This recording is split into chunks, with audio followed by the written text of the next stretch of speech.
Welcome back to another TFT Masterclass. Thank you everyone for coming and for watching. Today we are going to be doing a comps tier list video on the new patch 14.9b. So mainly we'll just be talking about what comps are S and A tier, and then everything that is not mentioned is either B tier or below. This is another TFT Masterclass by Fit Gamer. Make sure to check out the description to join our Discord channel, and make sure to comment and subscribe for a chance to win that Cloud9 jersey. Without further ado, let's get straight into it. So a bit of a different intro slide today. Today, since we are going to be doing a tier list, we're just going to start off with this and have our two tiers, our S tier and our A tier. So starting off with our S tier, we have Ashe Flex. This is our 4 Invoker. This is our 4 Porcelain. We have a new comp that has emerged on this B patch. It is the Faded Dryad Syndra. So I'll be talking about what that comp is, how to play it, and why it's good, and why we're playing that specific variant. We have the level 9 legendary board capping around Ireila and 4 Dragonlord. We have Fortune Kai'sa, and we have Mulched Gnar. So these are our compositions that are going to be S tier this current patch. And then in our A tier, we have a couple new / adjusted compositions. So Umbral has a lot of new buffs, same with Alune. So Umbral Alune is going to be one of our reroll / tempo comps in our A tier. We have Sage Sylas, we have a Vertical Duelist, which is now back in the meta due to a lot of rebuffs, and then we have our nerfed version of our Heavenly Kayn and Lee. And I'll talk about how to play along this comp. It requires or at least it really needs a Heavenly Emblem to perform well. So those are the compositions we're going to be talking about today. 9 of them, 5 in S, and then 4 in A. And then everything else is either like very situational, so either like a hero augment like Midnight Siphon, which I'll tie into how that fits in with our Alune, or like Ethereal Blades. These are also very good, but they're very niche, and I'll just be keeping it general today. So those are the comps on the 14.9b. Let's start with Ashe Flex. Since we have a lot of comps to go over today, I'll be talking about each one pretty briefly. So Ashe Flex, we've been playing this for a couple patches now. Our level 8 4-cost carry. Our standard version is playing around 4 Invoker, and our high roll version is playing around 4 Porcelain. Either we hit a Lysandra, or we are able to get a Porcelain crest / crown. And ideally, we're able to fit both of these 4 Invoker and 4 Porcelain on our level 9 board. So this is what our standard board is going to be looking like every game, unless we high roll a 4 Porcelain, which we will be trying to go for every game, just sometimes we can't hit it, especially on stage 4 too. So Ashe BIS is going to be our Ginsu's Last Whisper +1. This +1 ideally is Infinity Itch, but Deathblade is fine as well. If you do have a Porcelain emblem, make sure to emblem the Annie as the 3rd item after Gargoyles and Redemption. This is going to be her BIS. And then if you do have a Porcelain emblem, make sure to, instead of playing Sylas, play either a Lysandra or a Lux to get that 4 Porcelain active online. If you need an extra or at least a 3rd item, or if you just hit an Ornn 2, then you could definitely play Ornn 2 over the Sylas as well to either finish off that any 3rd item or just play Ornn 2 for strong frontline. So this composition, it's a little bit worse on the speed patch. As you see here, Lysandra had received a health nerf and a loot chance nerf recently, and then even in the B patch, now she has 20 extra max mana and starts with 60 more mana. So now it is, instead of 40 to 100, it is now 60 to 120. So a couple Lysandra nerfs, still a really good unit, and can counter some comps very heavily, especially our Gnar comps and those Kayn Lee Sin comps. But a little bit weaker overall, definitely still playable. So this is going to be our level 9 cap. We're able to fit in 4 Invoker and 4 Porcelain, playing around that Lysandra, and then we have our Azir replacing our Alune in the backline. Make sure to put any excess AP items on Lilia. She is going to be our secondary carry, our main tank items on Annie, and then any mana items. So Val is really good on Nautilus for a faster cast. And then if you have any excess mana AP items on Lysandra after your Lilia is already itemized, or maybe it's a Lilia 1, then you could definitely put it on Lysandra to start farming some items or some gold. Regarding positioning, make sure you scout your enemy boards. If there's a lot of AoE, then you could declump. And if you are playing against single target enemy boards, such as Duelists, then you can focus fire and pair together your main damage, so you're able to spearhead through a specific side of the enemy's board.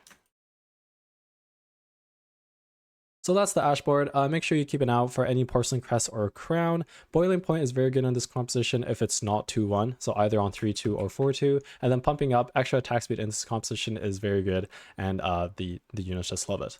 Any extra combat augments like Unified Best Friends, Martyr, Jewel Lotus, Epitaph are really good and will help this comp out a lot as well.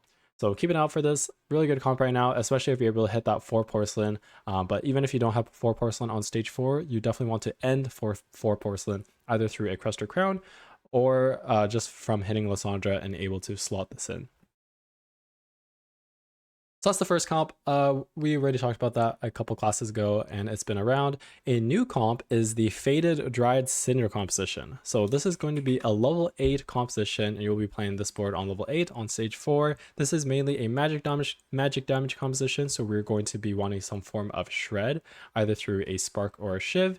And the reason why this composition is now being played, well, there's two reasons. First off, there's a new Syndra buff, which helps out a lot, being able to have an extra butterfly to start with. It increases her damage output. And the second reason is due to like just like overall faded nerfs and just the emergence of like how good Dryad is in this specific composition. Since we're binding Syndra and Ahri, that means that since we're not binding a Thresh, our faded unit, that means our main tank shouldn't actually be the Thresh faded unit. Instead, we're going to have Ornn as our main tank. So now, because Ornn is our main tank, we're going to be wanting to play 4 Dryad, which is why we're playing 4 Dryad, to get a lot of HP on this Ornn to really synergize with the tank items that we'll be stacking on him. And that's basically the reason why. So Thresh is no longer in primary tank. It's going to be Ornn. We're going to be wanting to play 4 Dryad to support him, and Thresh is not, because we're going to be doing our Syndra and Ahri bind for a lot of AP and percentage bonus damage.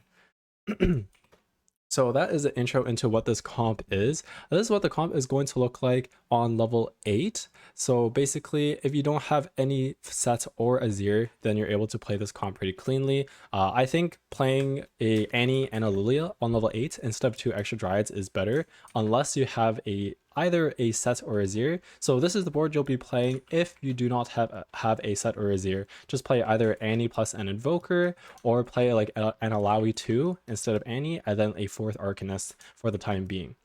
If you do have a set, then you're actually able to just play 7 Faded, and that's perfectly fine. And then off of that set, you could go level 9, especially if you have a Syndra 2. And if you do have an Azir, then you don't have to play these 2. You could just play 4 Dryad, put in that Azir, put in that Nar, or Rek'Sai, and then go 9 to find Set plus Annie. So this is kind of like the low roll version of the board. Ideally, we have both Sets and Azir. And then in that case, we would take out the Yasuo, put in Set, and then we'd take out Lilia, we'd put in Azir, and then we would have this as our Nar. So that is our high roll version. This is the low roll version, but I wouldn't recommend playing a Nar plus a Rek'Sai on your board on level 8. I think better units, just like playing a Flex Annie plus another Invoker, is a lot better. But this is what the board looks like. Syndra items, we're going to be wanting to build either a blue buff, adaptive plus Jewel Gauntlet, or double adaptive Jewel Gauntlet. Blue buff is a little bit better than double adaptive. However, sometimes our items don't work out that way, and that's a lot of tiers. So regardless, you're going to want one of these 2 combinations. This essentially allows Syndra to have a 1 auto cast, which is really good, able to stack up your butterflies and just really increases your damage output. Make sure to same side your main tank with your main damage carry so you don't get wrapped, and that you're able to play a very consistent front to back. And then put your tank items on your Ornn because he is our main tank. This is what our board is going to look like on level 9. Basically, we are going to be playing that Annie for just a real extra frontline unit. Like Annie is just very good units, also for 2 Invoker. And as you see here, we have our 5 Faded and our 4 Dryad in. We have our Dryad units, Azir, Nar, Kindred, and Ornn. And then all the health is, well, not all the health, but Ornn is going to be getting a lot of health here. And then we have our Faded units where we are still pairing Ahri and Syndra. Look out for any Faded, Dryad, Crests, or Crowns. This will help us a lot on level 8. Long Distance Pals is also very good in this composition because we're getting so much AP from these 2 units. They'll just like stat off of each other and able to get even more AP. And then any generic combo augments, such as Combocaster, Unified Best Friends, even Jewel Lotus and Sparring Epitaph are very good as well. So very good comp. Definitely try this out in your games, and very good if you have a starting tier or even you're just playing the AP line, but you don't have items for Sylas, or Sylas is very contested.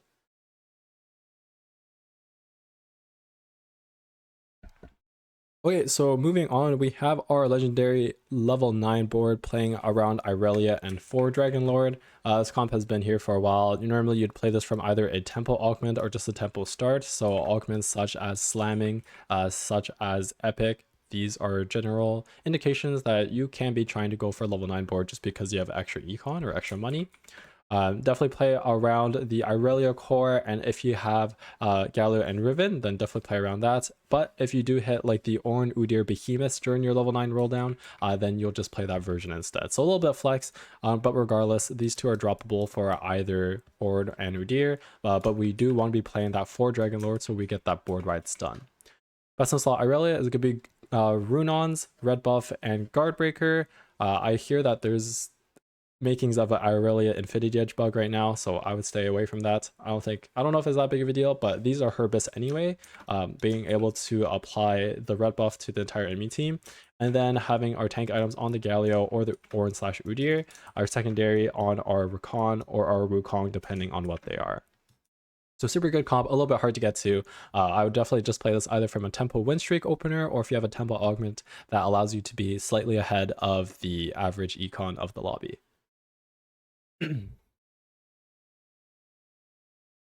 Okay, moving on. Kai'Sa still very, very good. Definitely best from a fortune opener. So 2-1 fortune, or even able to play at least like 5 rounds of fortune on stage 3, like cash out a 25 or like a 30. Definitely very good. Definitely need a lot of gloves. So if you have a glove opener and you're able to tech in fortune, or you have, actually I would say just those two, then you could definitely be leaning Kai'Sa.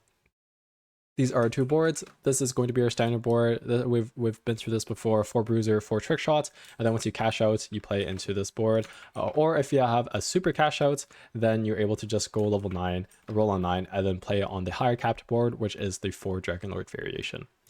Make sure items is Last Whisper, Infinity Edge +1. +1 can be Guardbreaker, can be Hodge, can be DB, can be GS, can be your tattoo, or any like extra item that you get from your cash out, such as a Sniper's Focus.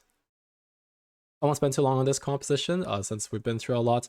Just so you know that the best augment for this comp is Little Buddies, and then you'll be playing the 4 Bruiser Trickshot version instead of the Dragonlord, just because it works so extremely well with this specific augment.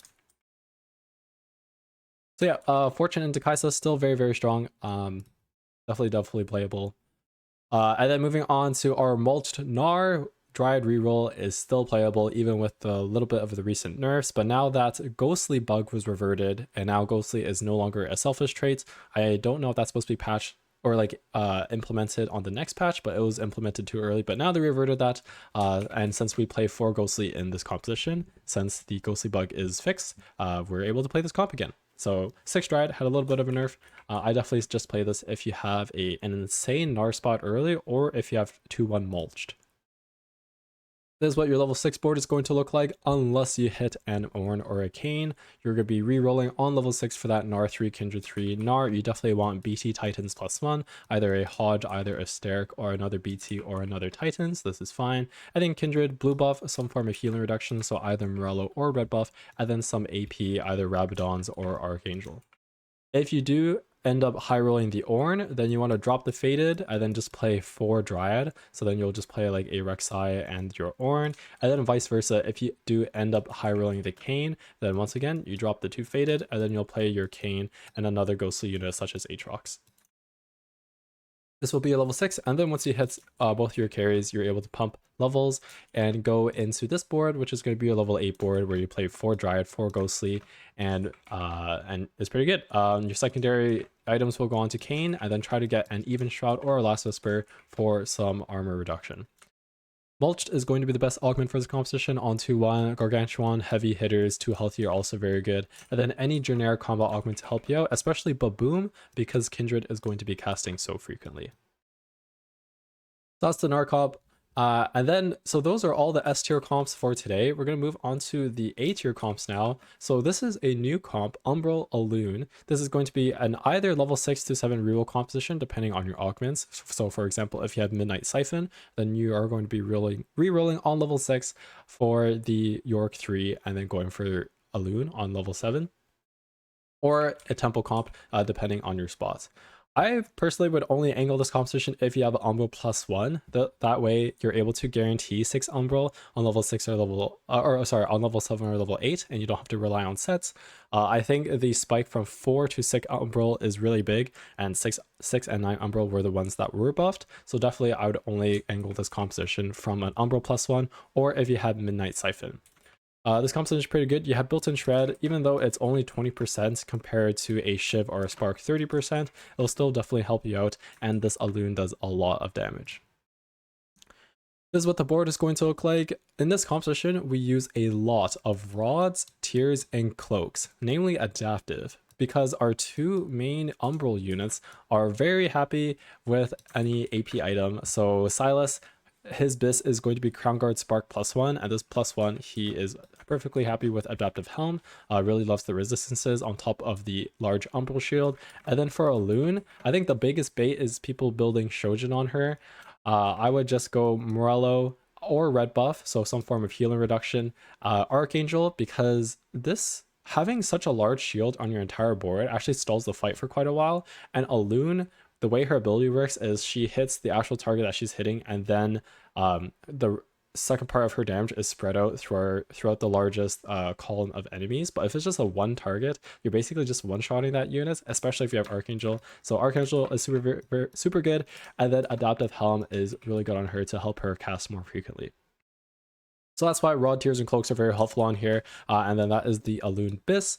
And then eventually we're going to be dropping Darius for sets if we hit him. And a second Invoker, either we're playing Lily or Annie on level 8, we could drop it for a Azir. One thing to note, the Umbral emblem, you ideally don't want to be putting this on Kayn. It's not good on the stats, although it does give a little bit of crit chance, which I think that's the reasoning why people are thinking like, oh, Kayn has Reaper in, more crit chance onto a crit-based unit is very good. Remember that any of the Umbral units are able to execute at this high threshold, so just put it on your backline Invoker, but don't put it on Kayn, because it's pretty unlikely that Kayn is going to be getting the last hit when you have an Alune in the backline or Sylas as your main carries. So this is what the board is going to look like. Definitely you could go for the reroll version if you have Midnight Siphon. I actually encourage you to reroll the Alune if you have Midnight Siphon. And then if you have a lot of copies and you're level 7, then you can reroll. But if you have none, then just play for the level 8 cap instead. And then once you hit your Sylas 2, you'll have Alune 2 by then. Hopefully you could go level 9. Augments to look out for, definitely Umbral Crest or Crown. I would say like it helps the comp a lot, because if you do not have a crest or crown, so essentially an emblem, you might be stuck on 5 Umbral for a long time because finding a set is just not guaranteed.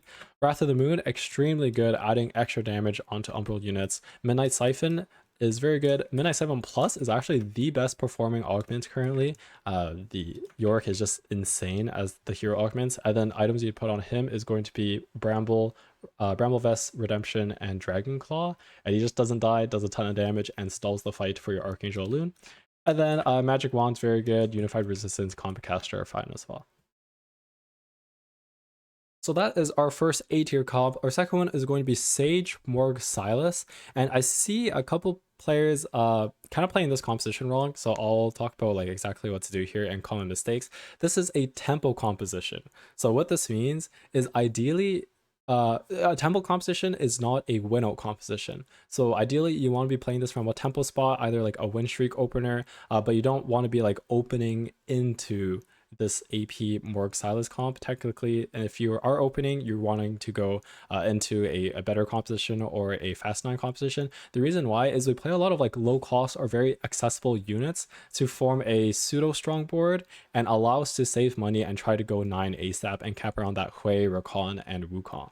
So this is best if you have your AP Store Weaver opener, you have like your Zyra 3 Store Weaver AP on the KL, either like a Spark, Morello, Shojin, something along those lines.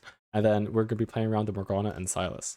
So that's the intro into what the board look like. This is the very common version of your level 8 4-2 board, maybe even your 4-1 board, where we have a 3-item stacked Sylas, and then on our Morgana we have our Spear Shojin, and just any mana item, and then plus Morello. This is basically the most important BIS for Morgana, is just mana item plus a Morello. And then Sylas, as mentioned in our Umbral composition, Crown Guard Spark +1. It could either be like adaptive, which is very good. Rabadon's second Crown Guard, even like a Giant Slayer is fine. So this is what your level 8 board is going to look like on stage 4. If you have Zyra 2 at this time, then Zyra 2 is very good as well. Her recent buffs just allow her to output a lot of damage. And yeah, this is perfectly fine for level 8, stage 4. And then eventually you want to be going level 9 and tech in stronger units. So drop the 2 excess bruisers and then play Wukong, Rakan. And then you want to transfer those previous Morgana items, so like your mana item plus your Morello, onto a Hui. So this is a higher capped out version, and then you just put your excess tank items on Diana transferred from your Galio, and then you have a pretty solid board here. Dishop says to always put Sylas in the front row for the Omnivamp, especially if he has a lot of AP, and I think that's fine as well. And then for Augments, Crown Guarded, just because we love Crown Guard. Jewel Lotus is very good because we're doing a lot of just raw damage here, so being able to amplify that with Jewel Lotus is very strong. Magic Wand, Inspiring Epitaph, Unifier, and Combat Caster are very good as well. Especially Combat Caster really helps out our Sylas, and Sylas is kind of the main carry of our show here. So that is the Sage Sylas comp, very strong. I definitely play it from a strong opener, and then being able to roll not that much on level 8 and go level 9. Definitely try it out. So Duelists are back. This is going to be our level 7 comp and is going to be a 3-cost reroll. As you see here, there's an insane amount of Duelist buffs. So Duelist 4, 6, and 8 are actually just 4 and 6. Duelist 4 and 6 were buffed, and that's very good. This is mainly a physical damage composition. Where now Tristana is actually like the main carry of the show compared to Volibear. It used to be the other way around, but there's been a lot of buffs to Tristana. Her base AD, her physical scaling of her damage, her AD buff, and then also Volibear gets a little bit more healing. One thing to note, this composition is very item/augment dependent, so it's definitely not forceable because you're going to be needing specific items. So level 7 reroll, this is what your board is going to look like on level 8. If you don't have Wukong at this time, or you're still rerolling, then you just don't play the Wukong, and this is fine. Diana can also come out for a different Heavenly unit, even just like a Malphite or a Nico, this is fine. Volibear best in slot, very simple, double Titans BT, and then Tristana's best in slot is a little bit more intricate. You want some form of healing on her, either a Gunblade or a Hand of Justice. If you go Hand of Justice, you're more inclined to go Last Whisper Infinity Edge, and if you have Gunblade, then you're more inclined to go like Last Whisper and Runons or Last Whisper and Deathblade. Giant Slayer and Red Buff are fine on her as well, but Red Buff ideally wants to be going on that Ireila as she applies it the best. Make sure you same side your Volibear and your Tristana to focus fire one side of the enemy board, and you want to be on the opponent's weak side so you're not getting your main carry stuck on like a 3-item Ornn. So super strong comp, eventually go level 9, and then you could play like a Rakan or just like your any legendaries that you hit. This composition actually uses like quite a lot of augments. So extended duel, being able to grant all of your duelists more starting stacks and Omnivamp at full stacks is very strong. Unify resistance, we have a lot of melee units here, and being able to give them resistances is very strong. That's kind of the idea with keepers as well, just creating pseudo frontline in a no frontline composition, because we don't have a main tank here. We're just a lot of melee units that output a lot of damage. Tiny bit deadly is good, more move speed, and being able to reduce or increase our uptime. Stationary support, Inspiring Epitaph, any crest or crown, shopping spree, support cash, and gargantuan resolves are also very strong as well. So I'm happy duelists are back. Definitely gives us another way to reroll our 3 costs on level 7. And then I think last but not least, our Heavenly Kayn comp has been adjusted. Kind of similar to the AP version, like the AP Sage Sylas. I would say this is a level 8 tempo composition, which means it's not a win out. I would just be playing this from a good opener for this composition. It's a physical damage comp, so we are going to be needing some sort of Sunder, and we can use both Reaper and Bruiser items for our main carries, Kayn and Lee Sin. There has been a slight Kayn nerf, 10 off his armor and his magic resist, and Heavenly has been converted more of a selfish trait rather than a team-wide trait. So I'll talk about how that affects our itemization here. When we want to have a Heavenly spat, and we want to put this Heavenly spat on Lee Sin, because now the Heavenly units themselves gain a lot more of the heavenly bonuses compared to non-heavenly units. So that's why putting the heavenly spot on Lee Sin is better compared to Kayn, at least, because now Lee Sin just benefits from the stats more. And also if we're able to play Soraka, like then Lee Sin has AP scaling, but Kayn does not really. So we're still dual carrying Lee Sin and Kayn, just if we have our heavenly spot to put this on the Lee Sin. Kayn best in slot, Edge of Night, extremely strong in him, and then you even get more attack speed once the Edge of Night effect fades, and then attack speed is the rate that Kayn spins, so just directly affects his damage output. Some sort of healing, either Hodge or Bloodthirster, and then some sort of damage, either Last Whisper, Giant Slayer, or Titans. Lee Sin, ideally you have your heavily spat on him, and then any leftover bruiser items, Steric, Bloodthirster, even Shroud, Giant Slayer, Edge Knight, Titans, these are all fine. And then in our backline, Morgana is holding, similar to our Sage comp, just a mana item and a Morello, and she is good to go.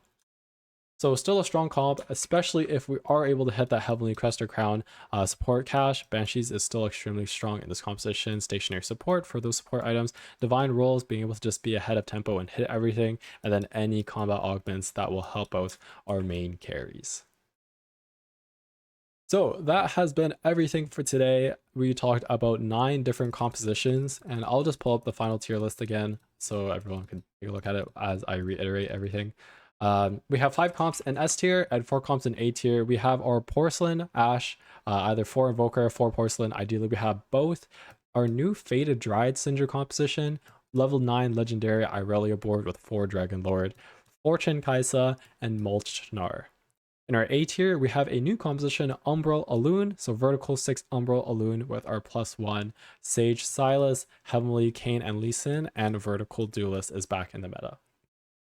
So that has been everything for today. This is supposed to be the comps tier list on patch 14.9b after the B patch. Hopefully this helps you out and nets you some LP on whatever server you're playing on. Okay, thanks for watching, and we're now going to enter the Q&A session for those who are present in the VC.